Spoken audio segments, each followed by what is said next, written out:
3 жаштан кийин кеч. Автору Масару Ибука. Кыргыз тилине которгон Асылбек Жооданбеков.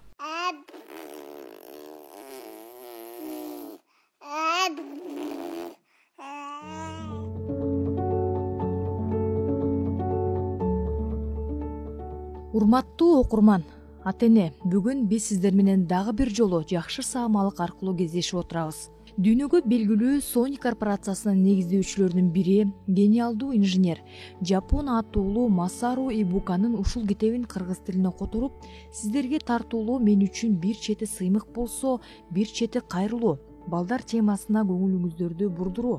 Мындай дүйнөлүк алкактагы ири менеджер, ири корпорациянын негиздөөчүсү эмне себептен кичинекей балдар үчүн китеп жазды? Инженер болуп туруп балдарга билим берүү жана тарбиялоо маанисине эмнеден улам кызыкты деген суроолорду өзүбүзгө берсек, бул таң калыштуу деле эмес экен. Адам ресурсуна, алардын билимине, тарбиясына жана эмгекчилдигине таянуу менен гана ийгиликке жетсе болорун ал жакшы түшүнгөн. Дүйнөлүк атаандаштыкка туруштук бере алган алдыңкы ишкананын кызматкери кандай сапаттарга ээ болушу керек? Балдарды тарбиялоо канча жаштан башталат деген суроолордун үстүндө ойлонгон. Жыйынтыгында акыркы 2 кылымдан бери Жапония жаратылыш ресурстарынын чектелгендигине карабастан, дүйнө жүзүндө эң алдыңкы экономиканы куруп, жашоо стандарттары боюнча өтө жогорку деңгээлге чыга алды. 1947-жылы Экинчи дүйнөлүк согуштан кийин талкаланган өлкөдө өнөктөштөрү менен биргеликте болгону $700 менен гана Sony фирмасын негиздеген. Илимий техникалык жактан дүркүрөп өскөн Жапония күжүрмөн, талыкпаган инженердин, адистердин, жумушчулардын эмгегине таянат.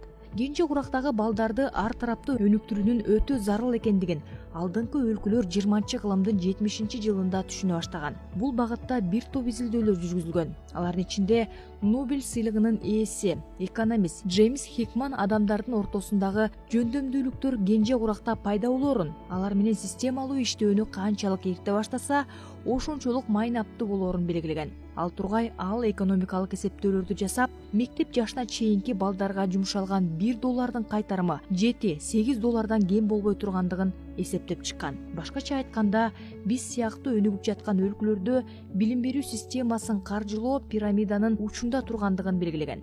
Жогорку кожайлардын ордуна кенже курактагы балдарга каражатты максималдуу жумшоо зарыл экендигин экономикалык тил менен түшүндүрүп берген. Азыркы күндө өнүккөн өлкөлөрдө билим берүү дал ушул нукта өнүгүүдө. Совет системасы кыйрап, завод, фабрикалар жабылуу астында турган кезде балдардын 30% бала бакчага барса, азыркы учурда анын жарымынан дагы азайып кеткенине күбө болуудабыз. Ар кыл формадагы бала бакчалардын жетишпей жаткандыгы ачуу чындык. Мектепке барганда окуганды үйрөнүп билим алат, ага чейин ойноп, телевизор көрүп алсын деген пикир коомдо кеңири жайылган.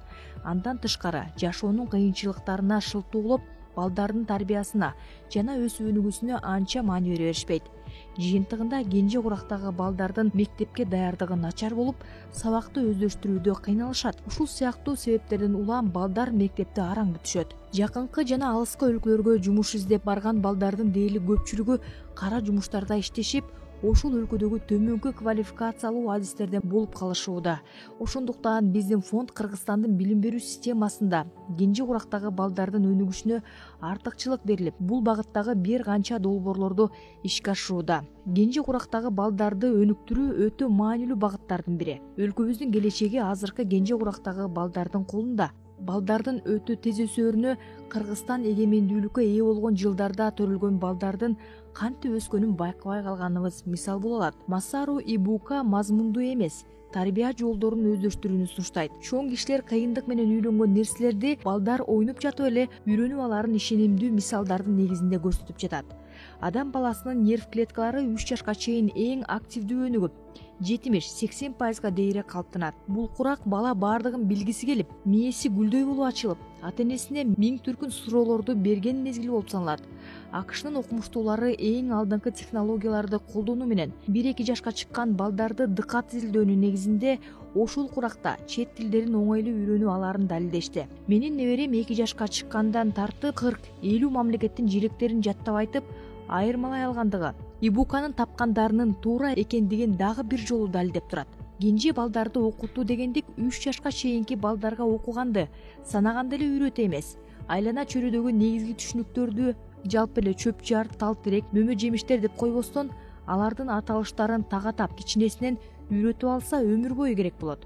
музыка, бий, ыргак, дене тарбиясы, тазалык, туура тамактануу сыяктуу көндүмдөрдү балдар кенже курактагы мезгилинен баштап үйрөнүшү зарыл. Андан тышкары бөбөктөргө өмүр бою кызмат кыла турган зарыл маанилүү сапаттар, башка балдар менен тил табыша алуу, баарлашуу, конфликттик жагдайларды жайгара билүү, өз кыймыл-аракеттерин акырындан талдай алуу, оң жана терс көрүнүштөрдү ажырата билүү алардын инсандык калыптануусуна түрткү болуп, ийгиликке жетүү мүмкүнчүлүктөрүн кеңейтет. Балапан уядан эмнени көрсө учканда ошону алат. Муну кыргыз элинин миңдеген жылдык тажрыйбасы таасын айгинелейт. Масару Ибуканын уулу Макото Ибука мырза бул китепти кыргыз тилдүү окурмандарга которуп, сунуштообузга өз макулдугун бергендиги үчүн Кыргызстандын Жапониядагы элчиси Молдогазиев Рыспек мырзага жана Пен эл аралык клубунун катчысы Хари Такеаки мырзага терең ыраазычылык билдиребиз. Бул көңүлдүү, мээримдүү, жеткиликтүү тилде жазылган китепти адис педагог фондубуздун кызматкери Жууданбеков Асылбек которгондугун белгилеп кетмекчимин. Урматтуу ата-эне, бул китепти окуп эле тим болбостон, анда айтылгандардын үстүндө ойлонуп, балдарды тарбиялоодо колдоносуз деген терең ишеничтемин. Жерлерде бири-бириңиздер менен ой бөлүшүп, талкууга алсаңыздар, китептин маанилүүлүгү, таасири артат. Кенже курактагы балдарды ар тарапта өнүктүрүүгө ар бирибиз өз салымыбызды кошуп, бул багытта жигердүү аракеттенишибиз өтө зарыл экендигин дагы бир жолу баса белгилейм. Бул китеп эмне себептен 3 жаштан кийин кеч деп аталган? Жапонияда кенже курактагы балдардын 15% коомдук же бюджеттик, ал эми 80% жеке менчик бала бакчаларга барышат. Мектепке чейинки мекемелердин калыптануусу 150 жылдык тарыхты артта калтырган. Балдар бала бакчаларга 3 жаштан баштап барышат. Демек, бул китептин мазмуну балдар бала бакчага барганга чейин ата-эне аларды жакындан таанып билип, жөндөмдүүлүктөрүн, ачуусуна, толук кандуу өнүктүрүүсүнө арналган. 3 жашка чейин бала үчүн зарыл болгон саптарды үйрөтүүгө үлгүрүп калыңыз. 3 жаштан кийин кеч болуп калат.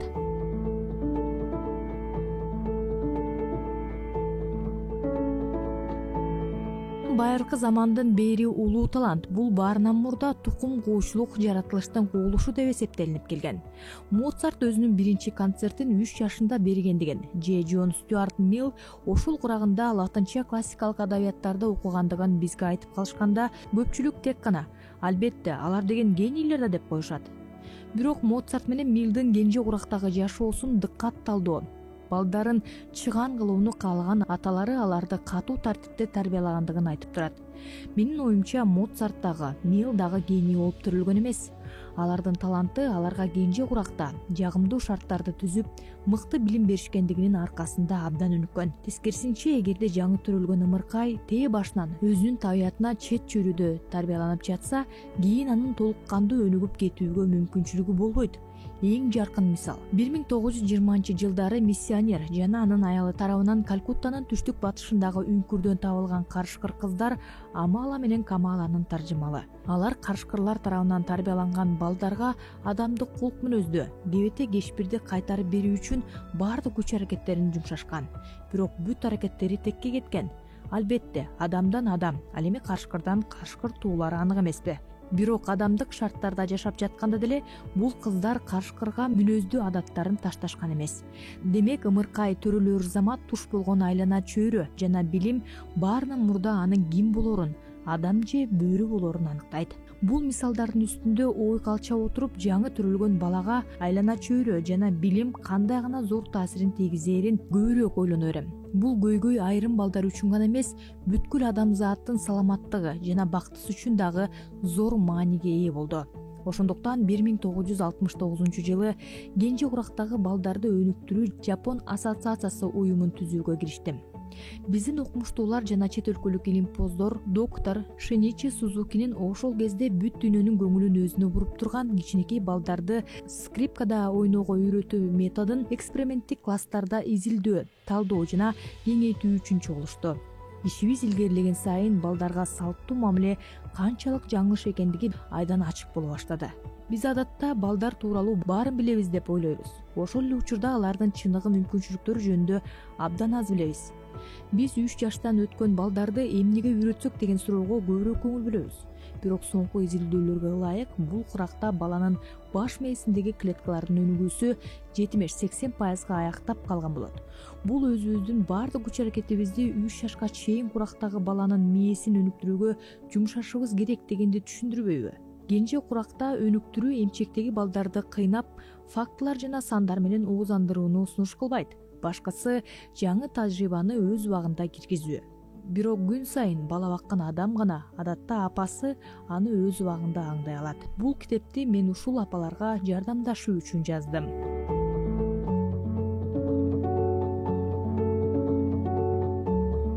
Биринчи бөлүм. Баланын потенциалдык мүмкүнчүлүктөрү.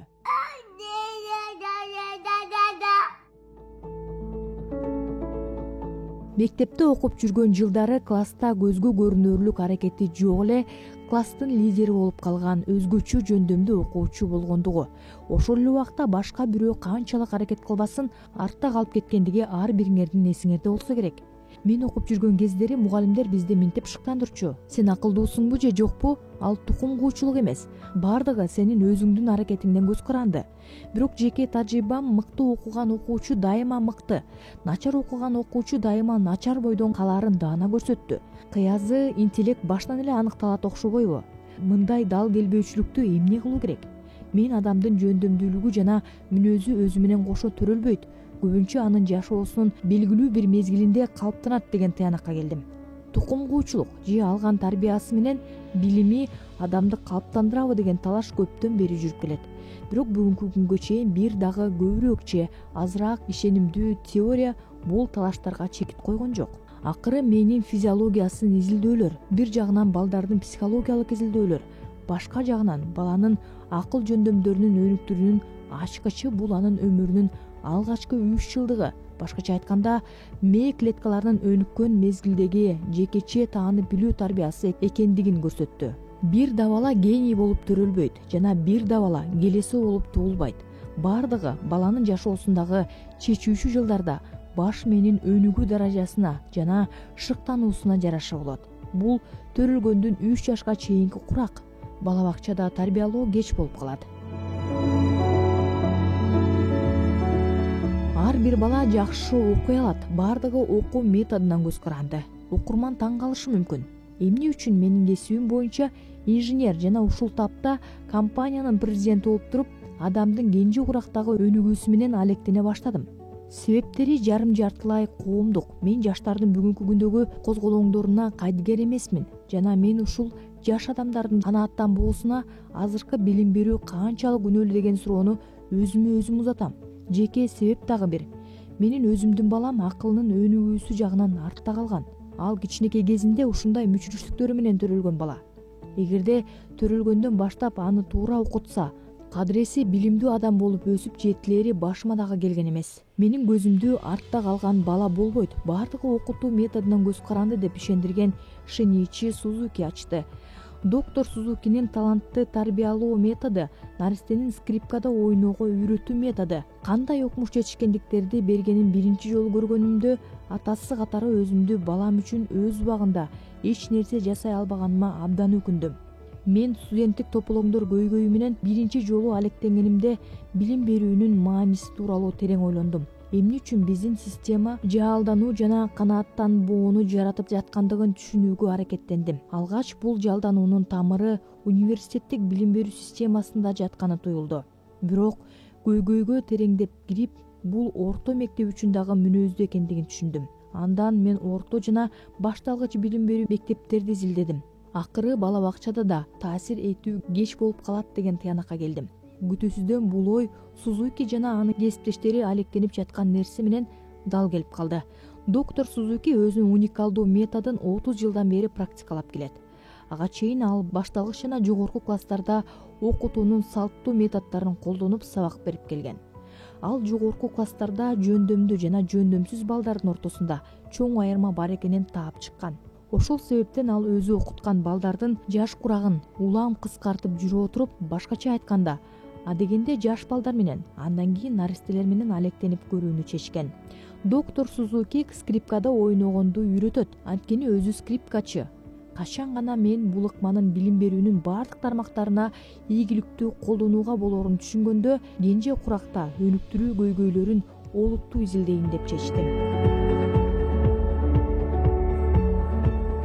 Кенже куракта өнүктүрүү генийлерди тарбиялоону максат кылбайт. Кенже куракта өнүктүрүү генийлерди тарбиялоого жардам береби деп менден дагы байма-бай сурап калышат. Мен жок деп жооп берем. Кенже куракта өнүктүрүүнүн жападан жалгыз максаты балага акылы терең, дени сак, зээндүү жана мээримдүү болгудай билим берүү. Бардык адамдар, эгерде алардын физикалык мүчүлүштүктөрү жок болсо, болжолдуу бирдей төрөлүшөт. Балдардын акылдууга жана акылсызга, жалтаакка жана жаалдууга бөлүнүүсү үчүн жоопкерчилик тарбияда. Кайсы бала болбосун, эгерде ага эмне керектигин жана качан керектигин билип берсе, зээндүү жана туруктуу мүнөзгө ээ болуп өсүп чыгат. Менимче кенже куракта өнүктүрүүнүн негизги максаты бактысыз балдардын пайда болуусун болтурбоо. Балага андан чыгаан музыкантты өстүрүп чыгуу үчүн жакшы музыка угузуп, скрипкада ойногонду үйрөтүшпөйт. Ага гениалдуу лингвистти тарбиялап чыгуу үчүн ал тургай аны жакшы бала бакчага жана башталгыч мектепке даярдоо үчүн чет тил үйрөтүшпөйт. Башкысы, баланын жашоосунда жана жан дүйнөсүндө кубанычтар көбүрөөк болуш үчүн баладагы чексиз потенциалдык мүмкүнчүлүктөрдү ойготуу.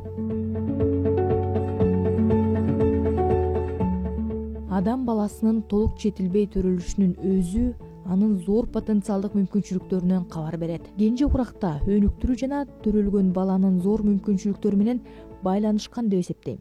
Албетте, жаңы төрөлгөн ымыркай абдан эле бечел. Бирок ал ушундай бечел болгондугу үчүн анын потенциалдык мүмкүнчүлүктөрү ушунчалык жогору. Адам баласы айбанаттардын баласынан караганда абдан эле аз өнүккөн абалда төрөлөт. Ал кыйкырганды жана сүт эмгенди гана билет. Ал эми айбанаттардын, мисалы, иттердин, маймылдардын же жылкылардын балдары эмгектенип, бир нерсеге жөлөнүп, таянып, керек болсо дароо туруп басып кете алышат. Зоологдор жаңы төрөлгөн бала айбанаттардын жаңы туулган баласынан 10-11 айга артта калат. Мунун себептеринин бири адамдын туруп баскандыгы деп айтылууда. Адам тикесинен туруп калгандан баштап дене эненин жатынында толук кандуу өрчүгөнгө чейин кала албайт. Ошондуктан бала абдан бечил болуп төрөлөт. Ал төрөлгөндөн кийин гана өз денесин колдонгонду үйрөнөт. Дал ушундай эле мээсин пайдаланганды да үйрөнөт. Эгер айбанаттын баласынын мээси төрөлгөнгө чейин калыптанган болсо, жаңы төрөлгөн ымыркайдын мээси таптаза, бараксымал. Баланын канчалык зээндүү болушу бул баракка эмнелер жазыла тургандыгынан көз каранды. Мээнин түзүмдөрү 3 жашка чейин калыптанат. Адам баласынын мээси 1 миллиард 400 миллион клеткадан турат дешет. Бирок жаңы төрөлгөн балада алардын көпчүлүгү ишке кире элек болот. Жаңы төрөлгөн баланын баш мээси менен чоң кишинин баш мээсинин клеткаларын салыштыруу мээнин өнүгүү процессинде клеткалардын ортосунда өзгөчө көпүрөлөр, байланыштар калыптанаарын көрсөттү.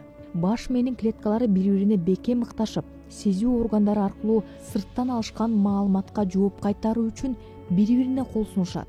Бул процесс электрондук компьютердеги транзисторлордун иштөөсүн абдан эске салат. Ар бир транзистор өз алдынча иштей албайт. Алар бирдиктүү системага бириккенде гана компьютер катары иштейт. Клеткалардын ортосунда байланыштар активдүү калыптанган мезгил бала төрөлгөндөн 3 жашка чейинки мезгил. Бул убакта ушундай байланыштардын 70-80% пайда болот.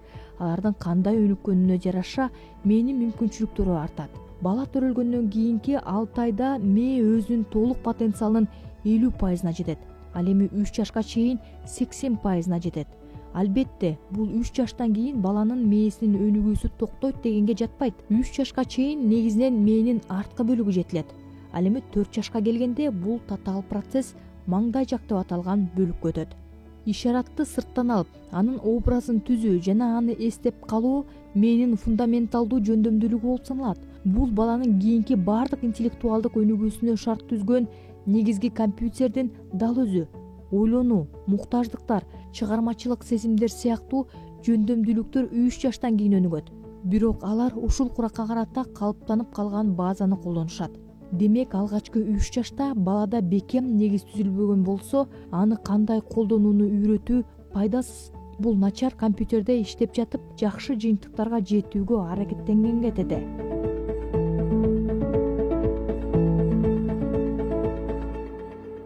чоң киши негизинен логикалык ойлонуу жөндөмдүүлүгүн пайдаланып маалыматты кабылдаган жерде бала туюмун, өзүнүн көз ирмемдик образдарды түзүү сыяктуу сейрек кездешүүчү жөндөмдүүлүгүн колдонот. Чоң кишинин ойлонуу ыкмасы балага жеткиликтүү эмес, ал ага кечирээк келет. Бул кенже курактагы таанып билүү ишинин эң жаркын күбөсү ымыркайдын адамдардын жүздөрүн айырмалоо жөндөмдүүлүгү. Мен балдар ооруканасынан көргөн бир нерсени өзгөчө эстеп калдым. Ал 1 жаштан жаңы эле ашкан курагында 50 адамды айырмалоого жөндөмдүү болгондугун айтышты. Андан тышкары ал аларды таанып эле койбостон ар бирине өз атын берген. 50 адам бул сан бизди анча деле таң калтырбашы мүмкүн. Бирок чоң кишиге деле 1 жылдын ичинде 50 адамды эстеп калуу кыйынга турат. Сиз өзүңүздүн бардык тааныштарыңыздын жүзүн тагыраак сүрөттөп көрүңүзчү. Аналитикалык жол менен бирөөсүнүн жүзүн башкасыныкынан айырмалай аласызбы? Баланын таанып билүү жөндөмдүүлүктөрү аларды уяңдык пайда болгон кезде болжол менен жарым жашка чыкканда таасын көрүнө баштайт. Анын кичинекей башы тааныш жүздөрдү, мисалы апасын же атасын бейтааныштардан айырмай алат жана ал муну даана түшүндүрө алат. Азыркы тарбия катаалдык мезгил менен баарына уруксат мезгилинин орундарын алмаштырып ката кетирүүдө. Бүгүн да көптөгөн психологдор жана педагогдор айрыкча прогрессивдүү деп эсептелингендер кичинекей баланын аң сезимдүү окутууну туура эмес деп ойлошот. Алар ашыкча маалыматтар баланын нерв системасына терс таасирин тийгизет. Баланы өз жайына коюп, ал эмнени кааласа ошонун баарын жасоого мүмкүнчүлүк берүү керек деп эсептешет. Айрымдар ал тургай бул куракта бала өзүмчүл болот, баарын өзүнүн ырахаттануусу үчүн гана жасайт дегенге ишенишет. Ошондуктан дүйнө жүзүндө ата-энелер ушундай идеялардын таасири астында аң сезимдүү түрдө өз жайына коюу принцибин карманып келишет. Ошол эле ата-энелер алардын балдары бала бакчага же мектепке бара баштаганда бул принциптен дароо баш тартат дагы өз балдарын тарбиялаганга жана бир нерсеге үйрөткөнгө аракеттенип катаал болуп чыга келишет. Күтүүсүздөн мээримдүү апалар каардуу апаларга айланышат. Ошондой болсо дагы бардыгы тескерисинче болууга тийиш экендиги жогоруда айтылгандардан түшүнүктүү болду го дейм. Дал ушул балдардын алгачкы жылдарында аларга катаал дагы, мээримдүү дагы мамиле жасоо зарыл. Ал өз алдынча өнүгө баштаганда анын эркин, менин сыйлоону акырындан үйрөтө баштоо керек. Тагыраак айтканда, ата-эненин таасири бала бакчага чейин токтош керек. Кенже куракта кийлигишпөө, анан кечирээк болуп калганда балага басым жасоо андагы талантты өлтүрүп, каршылыкты жаратышы гана мүмкүн.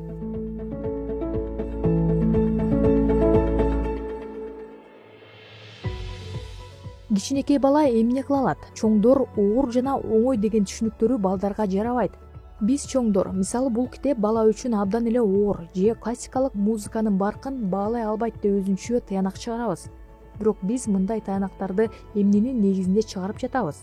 Эмненин оор же жеңил экендиги туурасында так түшүнүгү жок бала үчүн англис тили же жапон тили, бактын музыкасыбы же балдар ырларыбы, бирдей угулган бир түрдүү музыкабы же үндөрдүн шайкештигиби баары бирдей убакытта башталышы керек. Ал үчүн баары тең жаңы. Сезимдердин негизинде чыгарылган тыянак билимден көз каранды эмес. Тескерисинче, билим сезимдерге тоскоол болушу мүмкүн. Кыязы көптөр атактуу картинаны карап туруп, чындыгында ал аны анчалык тамшандырбаса деле, картинанын баалуулугуна, ал үчүн сүрөтчүнүн ысымында жана анын баасында болсо да өзү жөнүндө бул ажайып десе керек.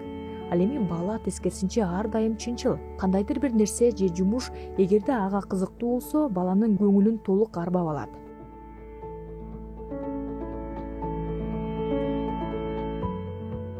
Бала үчүн 9га караганда көк учкөндү эстеп калуу жеңилирээк.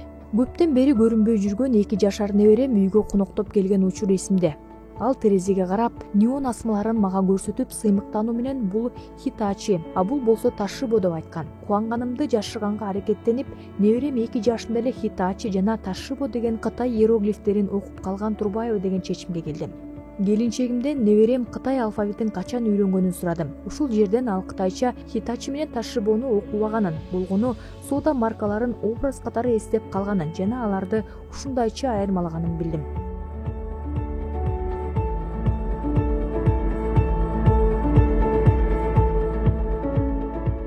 Жакында эле мен жумалыкка жазган кенже куракта өнүктүрүү жөнүндөгү макаламды окуган Фуджисавалык 28 жаштагы энеден кат алдым. Анын катынан 2,5 жашар уулу 2 жашка чыгайын деп калгандан тартып, автомобилдердин маркасын эстеп кала баштаганын билдим. Бир нече айдан кийин эле ал 40ка жакын автомобилди, жапон маркаларын жана чет өлкөлүк маркаларды оңой эле атап бере алган. Ал жада калса үстү жабылып турган машинанын маркасын айтып бере алган. Андан бир аз мурдараак Expo 70 телепрограммасынын таасиринен улам болсо керек. Ал ар кайсы өлкөлөрдүн желектерин эстеп кала баштаган. Эми болсо 30 өлкөнүн желегин таанып жана туура айтып бере алат. Алардын ичинде Монголия, Панама, Ливан сыяктуу өлкөлөрдүн желектери бар. Аларды чоң кишилер дагы араңдан зорго эстерине тутушат. Бул мисал чоңдорго эбак эле жок болгон сапат балдарда бар экендигин айтып турат. Бала нерселерди образдар аркылуу таанып билүү жөндөмүнө ээ. Мунун анализдөө менен эч кандай жалпылыгы жок. Аны бала кийинчерээк үйрөнөт. Бул жоромолду тастыктай турган эң сонун мисал ымыркайдын апасынын жүзүн таануу жөндөмдүүлүгү. Көптөгөн наристелер эгерде аларды бейтааныш адамдар колуна алса, ыйлай башташат. Апасынын колунда соронуп күлүп калышат. Эксперимент катарында биздин Кенже Куракта өнүктүрүү ассоциациябызга Исао Иши мырза Кытай жазуусунан сабак берген. 3 жашар балдар көгөчкөн же жираф сыяктуу кыйын иероглифтерди оңой эле эстеп кала алышкан. Анткени жада калса адамдын жүзүндөгү кичинекей өзгөрүүлөрдү дагы эч кыйынчылыксыз эстеп калган бала үчүн Кытай иероглифтери көйгөй эмес. 9 деген сыяктуу абстрактуу сөзгө караганда ал конкреттүү нерсени түшүндүргөн жираф, енот, түлкү сыяктуу сөздөрдү канчалык кыйын болсо дагы оңой эле эстеп кала алат. Ошондуктан бала чоң кишини картадан утуп алса, мында таң калганда эч нерсе жок. Эгерде чоң кишиге орунду санды картинаны аң сезимдүү түрдө эстөөгө туура келсе, бала мыкты образдык эс тутумга ээ.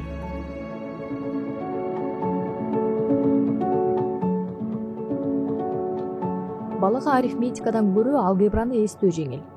Математиканын фундаменталдуу идеяларынын бири катары теориясы. Алгач сан түшүнүгүн, андан соң геометрия менен алгебраны окуган чоң кишиге аны түшүнүү өтө эле кыйын. Ал эми бала үчүн катарлар теориясынын же көптүк теориясынын логикасын түшүнүү жеңил. Математиканы окутуу боюнча таанымал болгон Решений Феликс Айым балага математиканы кайсы куракта болбосун үйрөтүүгө болоорун белгилейт. Катар же көптүк бул тек гана окшош нерселердин жыйындысы. Бала кубиктер менен ойноп жатканда аларды таанып билет. Ал ойноп жатып, аларды катар менен формасына карата ала баштайт. 4 бурчтук, 3 бурчтук жана башка. Ал ошол курагында эле ар бир кубик катардын элементи, бир нече кубик бир катар. Ал эми 3 бурчтуктар башка катар экендигин жакшы түшүнүшөт. Предметтерди белгилүү мүнөздөр боюнча топторго бөлүштүрүү боюнча ушундай жөнөкөй идея катарлар теориясынын негизинде жаткан башкы идея болуп саналат. Бала татаал, ойлонууну талап кылган арифметикага караганда жөнөкөй логикалык, көптүк теориясын жакшы түшүнөт. Демек арифметика жөнөкөй, алгебра татаал деген салттуу түшүнүк чоң кишилердин, балдардын мүмкүнчүлүктөрү тууралуу дагы бир жаңылыштыгы экенине ишенем. Баланын мээси көптүк теориясынын логикасын жеңил түшүнө алат. Бул алгебранын негиздерин түшүнүү үчүн башталыш болуп саналат. Мынакей арифметикалык маселенин бир мисалы. Зоопаркта бардыгы болуп 8 жаныбар, ташбакка жана турна бар. Алардын 20 буту бар. Зоопаркта канча ташбака жана турна жашайт? Келиңиздер, алгач бул маселени алгебралык метод менен чыгарып көрөлү. Турналардын санын x менен, ал эми ташбакалардын санын y менен белгилеп алалы. Ошондо x кошулган y барабар 8, а 2x кошулган 4y барабар 20 болот. Эсептейли. X кошулган 2y барабар 10. Башкача айтканда x барабар 8 кемитүү y барабар 10 кемитүү 2y. Демек y барабар 2. Демек 2 ташбака 6 турна бар экен. Эми ушул маселени ташбака жана турна арифметикасы менен чыгаралы. Эгерде бардык айбанаттар ташбакалар десек, алардын 32 буту бар экени айкын болот. Маселе боюнча 20 бут берилген. Демек 12 бут ашыкча. Алар бардык айбанаттар 4 буттуу ташбака деп ойлогонубуз үчүн ашыкча чыкты. Чындыгында алардын айырмалары 2 буттуу турналар болуп саналат. Андыктан ашыкча 12 бут турналардын саны ал эми жандыктардын буттарындагы айырмачылыкка көбөйтүлгөн. 12-ни 2-ге бөлсөк 6. Демек 6 турна. Эгерде 8ден жалпы айбанаттардын санынан алсак, 6 турнанын санынан ташбакалардын саны чыгат. Бул маселени чечүүнүн түз логикалык белгисиз сандардын ордуна x менен y коюп чечүү жолу турса, биз эмне себептен мындай арифметиканы ташбака ыкмасы менен чечишибиз керек? Чындыгында алгебралык чечимдер шыр эле өздөштүрүү кыйын. Логикалык эмес чечимдер оңой көрүнгөнүнө карабастан, алгебраны логикалык жактан түшүндүрүү алда канча жеңил.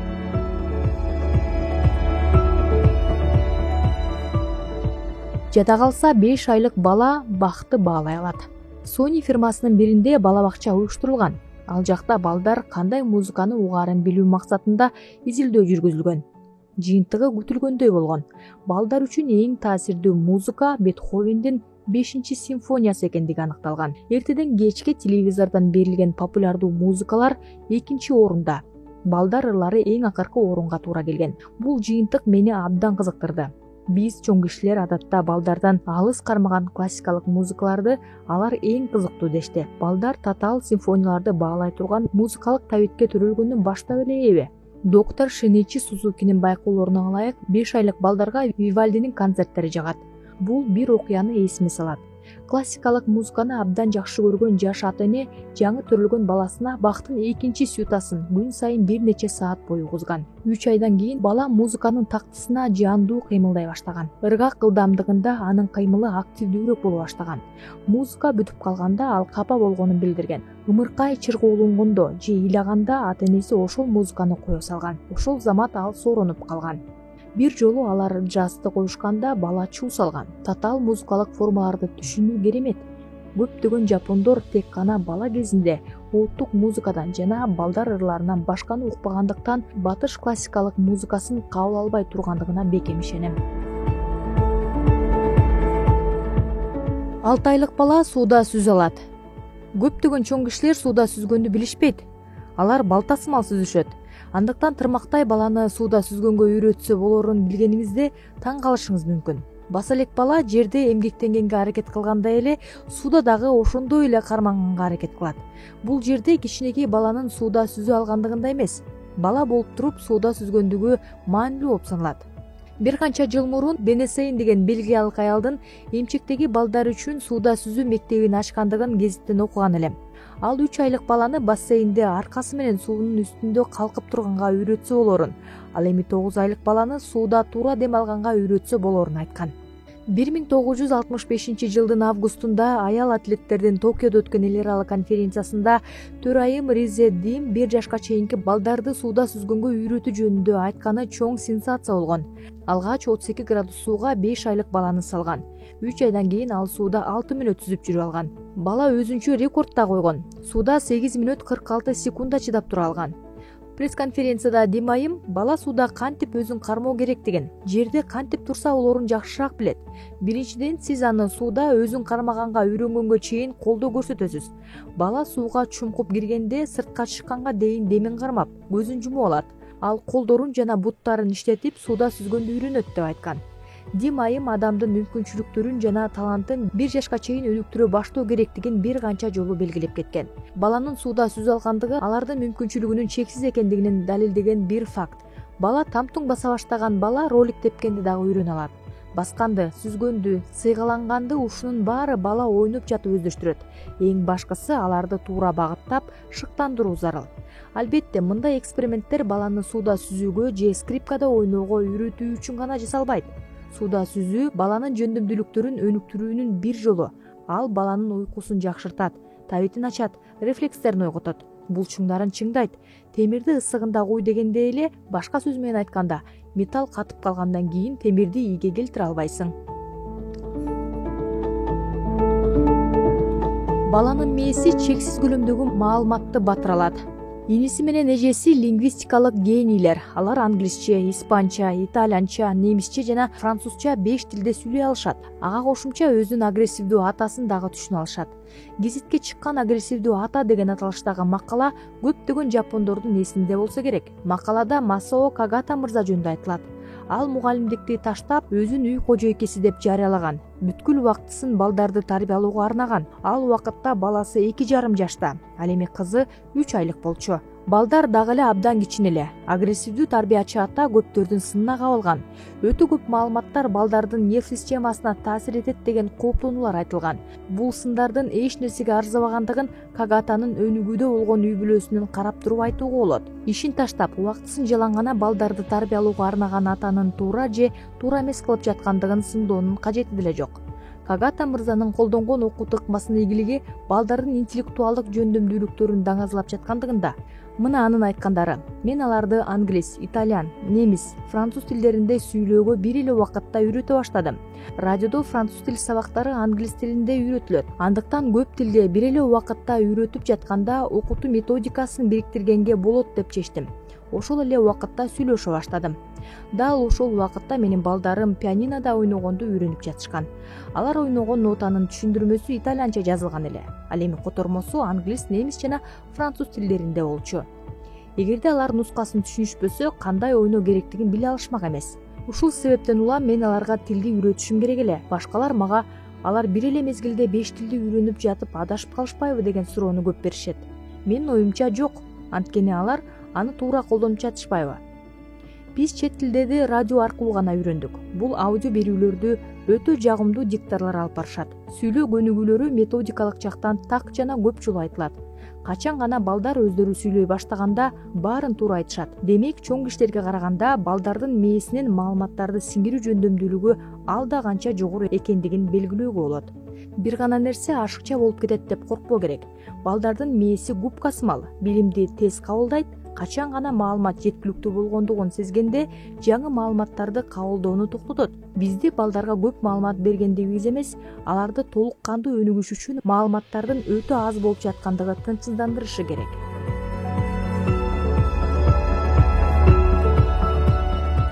Бала өзүнө кызыктуу болгон нерселерди гана эстеп калат.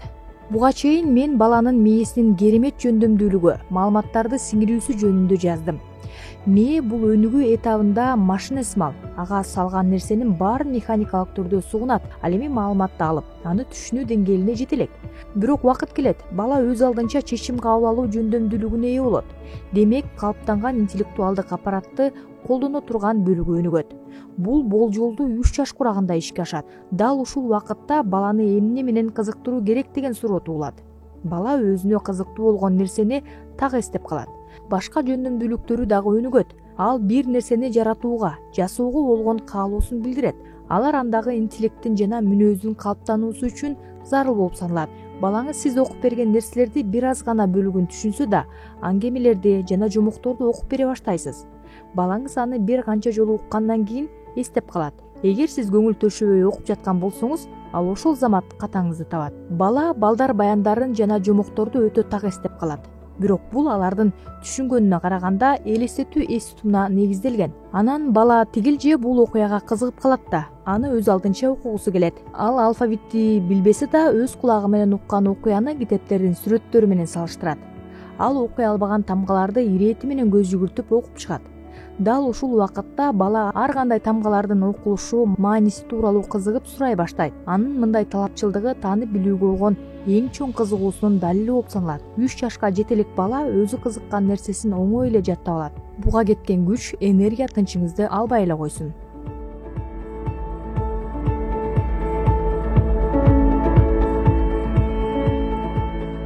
Көптөгөн көндүмдөр бала кезде өздөштүрүлбөсө, кийин мүмкүн эмес. Иш боюнча мага көп жолу англисче сүйлөөгө туура келет. Бирок мени сүйлөп жатканда жана тынымдарда кетирген каталарым дайыма тынчсыздандырат. Угуп жаткан адам мени япончо, англисчени түшүнбөй калбай түшүнөт. Кээде анын жүзүндө эч нерсе түшүнбөй калгандык пайда боло калганда, ал менден кайталап коюшумду өтүнөт. Андайда мага алар түшүнүш үчүн тамгалап айтууга туура келет. Бирок кошунамдын 1 жаш 2 айлык баласы англис тилдеги сөздөрдү так айта алат. Жапондордун көпчүлүгү үчүн р жана л тамгаларын айтуу кыйынга турат. Ал айта алат. Балким мен англис тилин орто мектептерде окуп жатканда үйрөнө баштагам. Ал эми бул бала болсо жапон тили менен кошо англис тилин өздөштүрүп жаткандыгы үчүн болушу мүмкүн. Анын экинчи тил менен алгачкы таанышуусу англисче аудиолорду угуу менен башталган. Башка тилди өз тили менен кошо өздөштүрүп, бир америкалык аял менен англисче сүйлөшө баштады. Бул салыштыруудан улам акылда эне тилдин образы калыптанып калгандан кийин бөлөк тилдин образын кабылдоо кыйынга турат. Бирок мен жогоруда айтып кеткендей, баланын мээси 3 жашка чейин эне тили болгон жапон тилинин гана ойгонуу системасында эмес, башка тилдикин дагы өздөштүрө алат. Бул процесс бир эле убакытта жүрө алат. Андыктан бала ушул куракта башка тилде өзүн эне тилинде эле өздөштүрө алат. Эгерде сиз бул мезгилди өткөрүп жиберсеңиз, кенже куракта жеңил өздөштүрүп ала турган нерсени өздөштүрүү кыйынга туруп калат.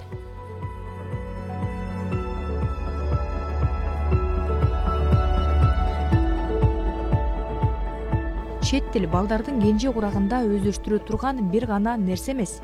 музыкалык шык, физикалык жөндөмдүүлүктөр, кыймыл аракетти координациялоо жана тең салмактуулукту сезүү дал ушул куракта калыптанат.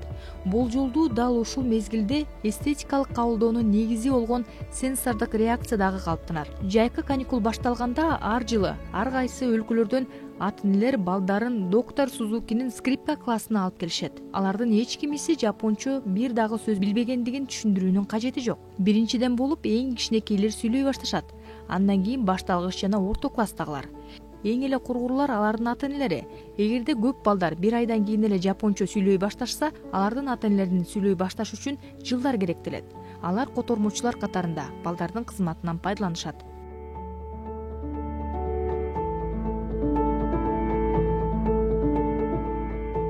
Буга чейин кадимки балдардын ички мүмкүнчүлүктөрүн жана бул жөндөмдөрдү ачууда эрте жаштан окутуунун маанилүүлүгү жөнүндө сөз кылдым. Бирок тилекке каршы дүйнөдө физикалык жактан жабыркаган балдардын саны дагы аз эмес. Полиомиелит менен ооругандар, акыл жактан артта калгандар, дутук, дүлөйлөр кенже куракта өнүктүрүү аларды кыйгап өтпөшү керек. Тескерисинче алардын оор абалынан улам жетишпестигин мүмкүн болсо эртерээк аныктап, кенже куракта өнүктүрүү техникалардын жардамы менен алардын кемчиликтерин мүмкүн болушунча толуктоо зарыл. Мен сиздерге аз убакыт мурун гезиттен окуган окуяны айтып бергим келет. Бул окуя дүлүй болуп төрөлгөн бала жөнүндө. Бирок кийинчерээк ата-энесинин талыкпас аракетинин натыйжасында башкалар менен сүйлөшө ала турган абалда болгон. Ацута деген бала азыр 6 жашта. Төрөлгөндө ден соолугу чың болгон. Ал 1 жашка чыкканда ата-энеси баладагы өзгөчөлүктү байкашат. Анан өздөрүнө баланын угуу сезими жайындабы деген суроону беришет. Бирок алардын баласы кеч тили чыккандардын арасында кирсе керек деп анча тынчсызданышпайт. Ацута 1,5 жашка чыкканда да тили чыкпагандан кийин дарыгерлерге алып барышат. Ата-эне угуу сезими бузулган балдарды дарылоо жана билим берүү боюнча адис доктор Мацузого жардам сурап кайрылышат. Ал баланын өзүнүн атын уга билүүсүн үйрөтүүдөн баштайт. Анан бала башка сөздөрдү дагы өздөштүрөт. Акырындап дарыгер сөздөрдү мааниси менен бириктирип, калган үндөрдүн издерин бири-бири менен бириктире баштайт. Доктор Мацузованын ою боюнча кенже куракта укпаган баланы укканга үйрөтүүгө болот. Ал мынтип жазат: эне гана баладагы өксүктү биле алат. Төрөлгөндөн 1 жумадан кийин ымыркай катуу үнгө же чуручууга реакция кылат. Бир канча айдан кийин энесинин үнүн тааныйт, ажыратат. Ал эми 4 айдан кийин өзүнүн атын билет. Эгерде ымыркай катуу ызычууга атын чакырганда эч кандай реакция кылбаса, анда анын угуу сезиминде мүчүрүштүктөр бар деп күмөн саноого негиз бар. Бала болжол менен 3 жашка чыгып калганда чоң кишилер күнүмдүк турмушта колдонгон көп сөздөрдү билет. Андыктан ушул курак угуу сезиминде көйгөйлөр барлар үчүн ар кандай сөздөрдү үйрөтүүгө ылайыктуу мезгил болуп саналат. Эң негизгиси баланы баары бир укпайт деп ар кандай үндөрдөн четтетпеш керек. Таптакыр укпаган бала эч нерсе укпайт деген пикир чындыкка төп келбейт. Эгерде бала дайыма үндөрдү укса, анын угуу жөндөмдүүлүгү өнүгөт. Демек балада даана байкалган угуу көйгөйү болсо да, ата-эненин аракети жана окутуу аркылуу андагы угуу жөндөмдүүлүгүн өнүктүрүүгө болот.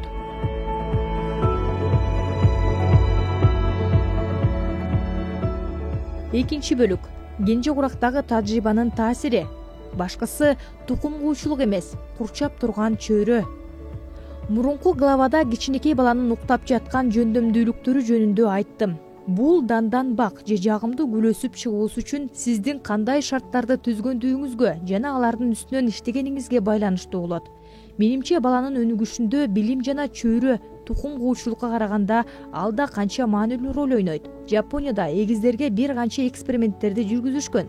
Аларды төрөлгөндөн баштап башка үй бүлөлөрдө тарбиялашкан.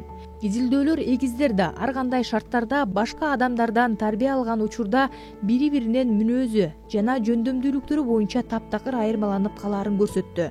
Маселе кандай билим берилгендигинде жана чөйрөнүн баладагы потенциалдык мүмкүнчүлүктөрдү эң мыкты деңгээлде өнүктүрө алгандыгында. Буга жооптуу окумуштуулардын ар кандай шарттарда жана ар кыл ыкмалар менен жүргүзүлгөн изилдөөлөрүнүн жыйынтыктары берет. Андан тышкары мектептин билим берүү системасына канааттанбаган ата-энелер өз алдынча балдарын окутушканы боюнча дагы мисалдар аз эмес. Мындан тышкары иттерге жана маймылдарга жүргүзүлгөн эксперименттердин дагы жыйынтыктары алынган. Алардан дагы айта турганы бар. Эми ушул эксперименттердин айырмаларына токтолгум келет.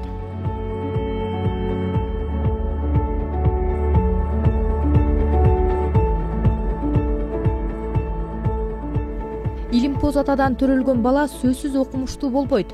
Мен апалардын минтип айткандарын көп эле угуп калам. Менин уулум атасын тартып калды окшойт. Анын музыкалык шыгы таптакыр жок. Же менин күйөөм жазуучу. Ошондуктан биздин балабыз жакшы дил баян жазат. Албетте, макалда айтылгандай, алма сабагынан алыс түшпөйт. Же жапондор айткандай, пияздан роза өнүп чыкпайт. Чындыгында окумуштуунун баласы окумуштуу, соодагердин баласы соодагер болгон учурлар кездешет. Бирок бул жагдай балдардагы адистик сапаттар аларга тукум куучулук аркылуу өттү дегендикке жатпайт. Алар төрөлгөндөн тартып атасынын ишин улантышы керек деген шартта тарбияланышы мүмкүн. Ата-эне түзгөн чөйрө баланын чөйрөсү болуп саналат. Ал атасынын адистигине болгон жөндөмдүүлүктөрүн ойготот, ага болгон кызыгуусун арттырат. Эгерде баланын келип чыгышы жөндөмдүүлүктөрдү аныктоодо негизги фактор болсо, анда балдар муундан муунга аталарынын иштерин улантышмак. Бирок жашоо андан дагы кызык. Окумуштуунун баласы скрипкачы болгон, дарыгердин баласы жазуучу болгон учурлар көп эле кездешет. Сиз өзүңүз жашап жаткан чөйрөдөгү адамдарды карасаңыз, таланттуу ата-энелердин балдары сөзсүз эле таланттуу болбогондугун көрөсүз. Тааныгандар мындай балдарды атасына тең келген жок, атасынын уулу болууга татыксыз деп айтышат.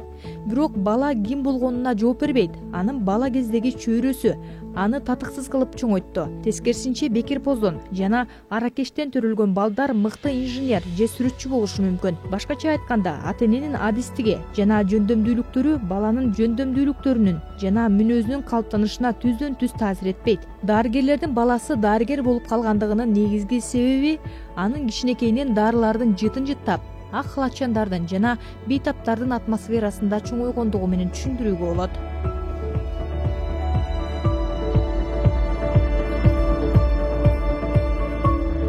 Бүгүн бала кечээкиден таптакыр башкача болот. Биз балдарыбыздын кандай өсүп жаткандыгын майда баратына чейин байкай бербейбиз. Анткени биз аларды күндү көрөбүз. Бирок алар биз ойлогондон алда канча тез өсүшөт. Дүйнөдөгү белгилүү өнүгүү психологиясы боюнча адис швейцариялык профессор Жан Пиаже өзүнүн 3 баласынын өнүгүүсүнө байкоо жүргүзүү аркылуу өнүгүү фазаларынын теориясын түзгөн. Анын китебин канчалык көп окуган сайын туура билим берүүнүн жана баланын ар бир өнүгүү баскычында чөйрөнүн маанилүү экендигин дагы жакындап сезип жатам. Пиаженин байкоолору боюнча жаңы төрөлгөн бала оозуна салган нерсенин баарын сорот. Бирок төрөлгөндөн 20 күн өткөндөн кийин сүт гана ичет. Аны көшөрүп талап кылат. 3 айдан кийин балада бир нерсенин кармоо каалоосу өнүгө баштайт. Бир нерсеге, мисалы керебеттин үстүндө илинип турган кездемелерден жасалган куурчакка тийгиси келет. Муну ал абдан каалоо, канаттануу менен жасайт. Ал эми 1,5 жашка келгенде бул бала эгерде кол сунуп жетпей калса, таяк менен жетсе болорун биле алат. 2 жаштан кийин сөздөрдү абстрактуу маанилери менен байланыштырганга аракет жасайт. Бирок аларды өзү түшүнгөндөй кабылдайт. Мисалы эркек деген сөздү өзүнүн атасы менен гана байланыштырат. Же жаанды көчөнүн четиндеги гүлдөрдү сугарган машина менен салыштырышы мүмкүн. Бала акыл жана физикалык жактан дагы ыкчам өнүгөт. Ошондуктан анын өнүгүшү ар бир баскычта шыктандырылып турушу керек. Ата-эне балага эң жакын адамдар катары ага эмне керек, качан керек, кызыгуусу кайсы багытта өнүгүп жаткандыгын өтө кылдаттык менен байкап туруусу зарыл. Чет тилин үйрөнүү үчүн туура убакытты тандап алуу зарыл. Баланын кенже куракта өнүктүрүүнүн ар бир этабында туура келген убакыт бар. Мисалы бала басканды үйрөнүп жаткандан кийин роликте жүрүүнү үйрөтүү өтө эле татаал. Басканды жаңыдан үйрөнө баштаган мезгилде үйрөтсө, 2 айдан кийин андан мыкты фигурист чыгат. Америкалык психолог Макгроу 2 эгизге эксперимент жүргүзгөн. Ал бирөөнү 11 ай, экинчисине 22 ай болгондо коньки тепкенди үйрөткөн. Жыйынтыгы бири-биринен таптакыр айырмаланган. Эрте үйрөнгөн баланын жетишкендиктери экинчисинен алда канча жакшы болгон. Бүгүнкү күнгө чейин тигил же бул көндүмдү үйрөтүү азырынча эрте деп отуруп, мыкты мезгилди өткөрүп жиберебиз дагы балдардын жашоосун татаалдаштырабыз.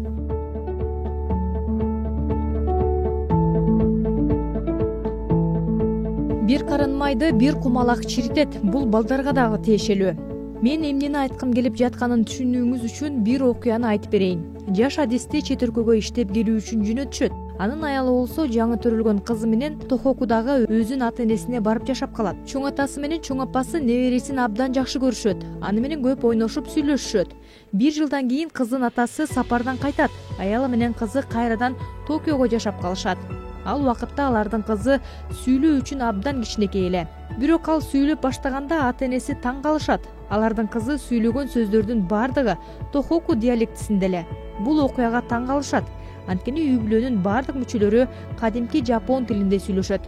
кыз гана диалект менен сүйлөйт. Ал тургай бир нече жылдан кийин кыз мектепке барганда дагы тохоку акценттеринен арыла албай жүрөт. Көрсө бала сүйлөй баштаганга чейин эле баланын мээсинин каналчаларына жайылган экен. Издер түшүп калгандан кийин аны өчүрүп, жаңысын кайрадан салуу абдан кыйынга турат. Бир карын майды, бир кумалак чиртет дегендей, балдардын кенже курагында тийген таасирлер өмүр бою өчпөс изин калтырат. Андыктан бул таасирлердин туура болушу үчүн ата-энелер болгон күч аракетин жумшашы керек.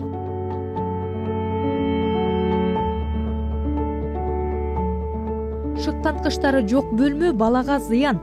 Дубалдары жана шыптары таптаза, аппак, сырткы үндөрдөн таптакыр очулонгон бир бош бөлмөнү элестетиңиз. Кайсы бир эне бул жаңы төрөлгөн бала үчүн идеалдуу шарт деп түшүнүшү мүмкүн. Чындыгында мындай атрибуттардын таптакыр куржалак бөлмө бала үчүн пайдасыз эле эмес, зыяндуу да болуп саналат. Америкада профессор Браунер тарабынан жүргүзүлгөн эксперименттер баланы курчап турган сырткы чөйрө кичинекей баланын интеллектине таасир этерин көрсөттү. Ал аны төмөндөгү изилдөөлөр менен далилдеди. Алгач жаңы төрөлгөн балдарды экиге бөлдү. Биринчилерди эч кандай шыктанткычтары жок бөлмөгө, экинчилерде болсо түстүү, гүлдүү дубал кагаздары, түстүү шыптар, ала-ула жабуулары менен жапты. Ал жакта терезеден дарыгерлердин, медайымдардын иштегендерин көрүп турду. Ал тургай бул жерде музыка ойноп турду. Мындай шартта эки топтогулар тең бир канча ай тарбияланышты. Мындан кийин алардын интеллектуалдык өнүгүүсүн аныктай турган тестирлөө жүргүзүлдү. Ар бир балага жылтыраган буюм сунушталды. Ал буюмга жетүү үчүн короткон убактысы боюнча балдардын өнүгүү деңгээлин аныкташты.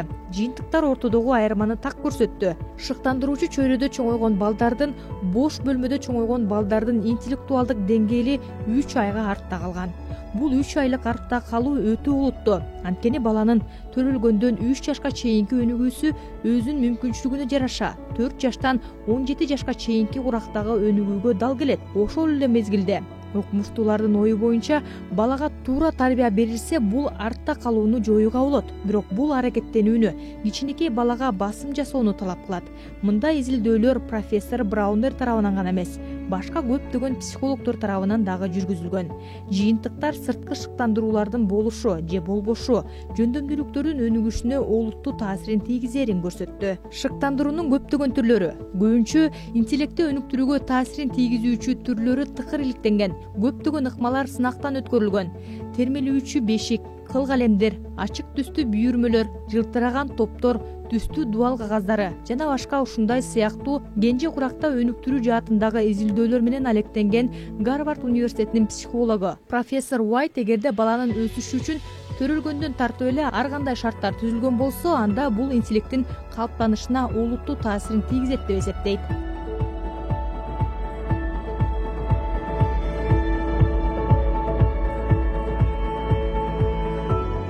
Балага эч күтүлбөгөн нерселер таасир этет. 19-кылымдын улуу математиктеринин бири Карл Фридрих Гаусс болгону 8 жашында арифметикалык катарлардын суммасы формуласын ачкан. Гаусстун атасы окумуштуу болгон эмес. Ал жөнөкөй таш уста болгон. Дубалдарды, каминдерди курган. Көп эле жолу баласын жумушка ээрчитип барган. Гаусс атасына кирпич алып берип, аларды санаган. Гаусстун математикалык жөндөмдүүлүгү ошол кенже куракта калыптанып калган көндүмүнөн улам ойгонсу керек. Кенже курак адамдын жашоосундагы кабылдоо сезимдери курч болгон мезгил. Ата-эне үчүн эч маани маңызы жоктой сезилген нерселерди бала ушунчалык сезимталдык жана күч менен кабылдашы мүмкүн. Ал тажрыйба анын кийинки жашоосунда негиз катары каралышы ыктымал.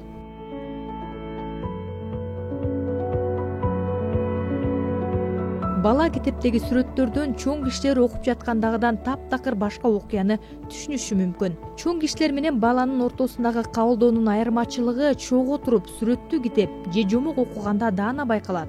Кенже курактагы балдарга билим берүү боюнча алгачкы ачылыштарды жасаган улуу италиялык айым Монтессори өзүнүн китебинде кичинекей баланын жүрүм туруму боюнча мисалды келтирет. Апасы 1,5 жаштагы баласына ар кандай айбанаттардын сүрөтүн жана мергенчилик көрүнүшүн берет. Бала Монтессори айымга сүрөттү берет да баланын тили менен машина деп кайталай берет. Ал машинага окшош эч нерсе көрө албагандыктан бул жерде машина жок деп балага суроолуу карайт. Бала ишенимдүү түрдө мына бул сүрөттү колу менен көрсөтөт. Ошондо гана Монтессори сүрөттү кунт коюп карайт. Сүрөттө ит, мергенчи, ат, анан арткы фондо машинанын жолуна окшош сызыкча, анда бир чекит бар экенин көрөт. Бала чекитти колу менен көрсөтүп машина дейт. Чындыгында бул кичинекей машина экен. Монтессори айымдагы бир мисалды келтирет. 1,5 жаштагы эркек балага апасы Самбо деген сүрөттүү китепти берип, андагы жомокту айтып берет. Кичинекей Самбо аттуу африкалык бала өзүнүн туулган күнүнө алган белекти алып жолдо кетип бара жатып, жолдон жапайы айбанаттарды жолуктурат. Алар анын белегин тартып алышат. Ал ыйлаган бойдон үйүнө барат. Атасы менен апасы аны сооротушат. Ал кубанып, тамак ичкен столдо отуруп калат.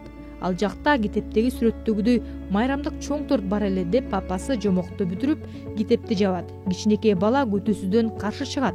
Жок, ал ыйлап жатат деп китептин арткы бетиндеги көз жашын көлдөтүп ыйлап жаткан Самбонун сүрөтүн көрсөтөт. Башкача айтканда, кенже курактагы балдардын кабылдоосу ойдо жок жерден болот. Чоң кишилер алардын кабылдоосун чаржайт деп кабылдайбыз. Биз балдар менен баарлашып жатып, шаблондуу пикирлерден качып, дүйнөнү балдар көргөндөй сезе алуу үчүн кыял күчүбүздү иштетишибиз керек.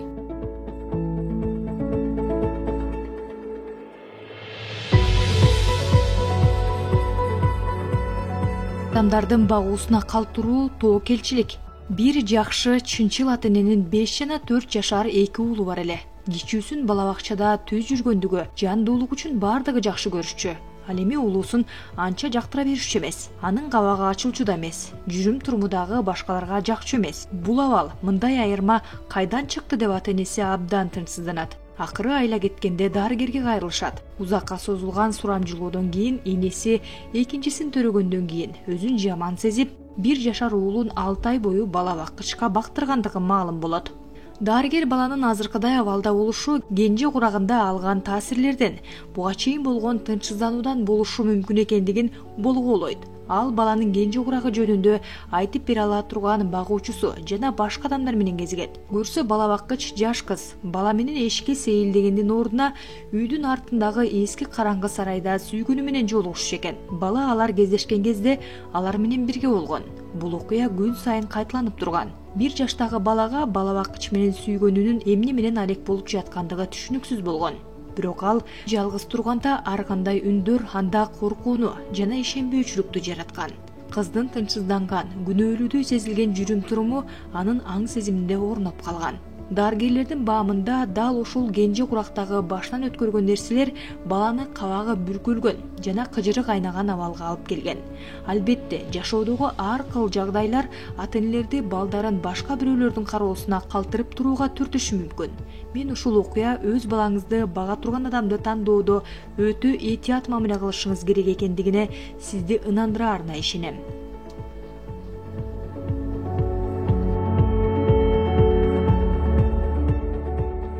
Кенже курактагы таасирлер баланын кийинки ойлонуу образын жана аракеттерин аныктайт. Сизден кенже курактагы бир окуяны айтып берүүңүздү суранышса, эгерде ал окуя адаттан тыш окуя болсо, таң калыштуусу эч нерсе эстей албайсыз. Ал тургай 2-3 жаш курагыңыздагы тигилже бул окуяны эстеген болсоңуз, өзүңүздүн жеке тажрыйбаңыздан улам эмес, апаңыздын же туугандардын айткандарынан улам эстеген болосуз. Бирок адамдын кенже курактагы окуялардын баарын эсине сактабай калгандыгы толугу менен баары унутулат дегенге жатпайт. 3 жашка чейин баштан өткөн кайсы гана окуя болбосун, инсандык калыптанууда негизги бөлүкчөлөрү болуп саналат.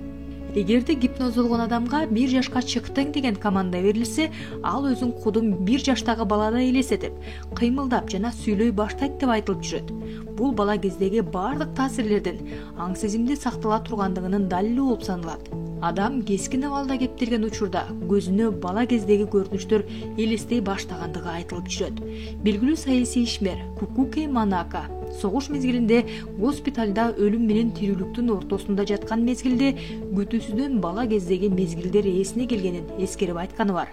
Ал апасы кантип аны храмга алып баргандыгын, дарбазанын оозунда турган кечилде анын жүзүн, кийимин, сүйлөө манерасын бардыгын майда баратына чейин эстеген. Анын ал эсине келген нерселерди апасы менен бөлүшкөн мезгилде ал 2 жашка келгенде чындыгында болуп өткөн окуя экендиги аныкталган. Нико изилдөө борборунун президенти Мориатсу Мината мырза Кытайда төрөлүп, кенже курактагы мезгилин ошол жакта өткөргөн. Үй бүлөсү Жапонияга көчүп келгенден кийин кытайча такыр сүйлөгөн эмес. Кытай тилин таптакыр унутуп калдым деп ойлочу. Көп жылдан кийин ал Кытайга иш сапары менен келип калат. Мориатсу Мината бир нерсе айтайын деп аракет кылганда оозунан кытайча сөздөр чууруйт. Тил табигый жол менен өзүн өзү эркин формада сүйлөп келет. Буга өзү дагы Кытай кесиптештери дагы таң калышат. Бул дагы бир жолу Кенже Курактагы тажрыйбанын мээге канчалык бекем орной тургандыгын көрсөтөт. Эгерде эң башынан баштап бекем пайдубал коюлбаса, бекем имарат курууга аракет кылуунун зарылчылыгы жок. Ал сыртынан татынакай көрүнгөнү менен катуу шамалдан же жер титирөөдөн кулап калышы ыктымал. Кенже Куракта өнүктүрүү бекем пайдубал болуп саналат. Аны эң башынан баштап бекемдеш керек. Имарат курулуп калгандан кийин пайдубалды кайра куруу мүмкүн эмес.